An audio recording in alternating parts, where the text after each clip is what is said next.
কিভাবে একটি পাতা দিয়ে এরকম ইন্টারেস্টিং ট্রানজিশন করবেন আপনার ফোন ব্যবহার করে। প্রথমেই আপনাকে একটি সবুজ রঙের পাতা নিয়ে ফেলতে হবে। খেয়াল রাখবেন পাতাটির রং যেন গাঢ় সবুজ হয়।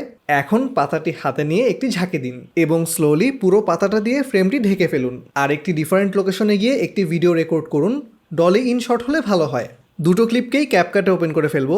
চলে যাব প্রথম ক্লিপে এবং পাতাটিকে ঝাঁকি দেওয়ার ঠিক পরের ফ্রেমে। ক্লিপটিকে সিলেক্ট করব এবং প্রেস করব স্প্লিট। টাইমলাইনটি একটু জুম ইন করে নিব।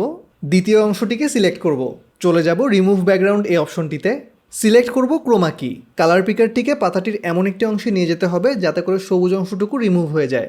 এখন ইন্টেন্সিটির ভ্যালু এমনভাবে বাড়াতে হবে যতক্ষণ না পর্যন্ত সবুজ অংশটি কমপ্লিটলি রিমুভ হয়ে যায়। শ্যাডোয়ের ভ্যালু একটু বাড়িয়ে দিব। প্রেস করব ওকে, দেন ব্যাকে চলে আসবো। এর ফলে প্রথম অংশে পাতার রং সবুজ থাকবে এবং পরের অংশে সবুজ অংশটি রিমুভ হয়ে যাবে।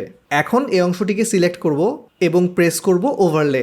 এতে করে ক্লিপটি সেকেন্ড লেয়ারে উঠে আসবে এবং রিমুভ হয়ে যাওয়া অংশটির মধ্য দিয়ে আপনি পরের ক্লিপের কিছু অংশ দেখতে পারবেন। ব্যাস, এখন প্লে করলেই হয়ে গেল আমাদের ইন্টারেস্টিং ট্রানজিশন।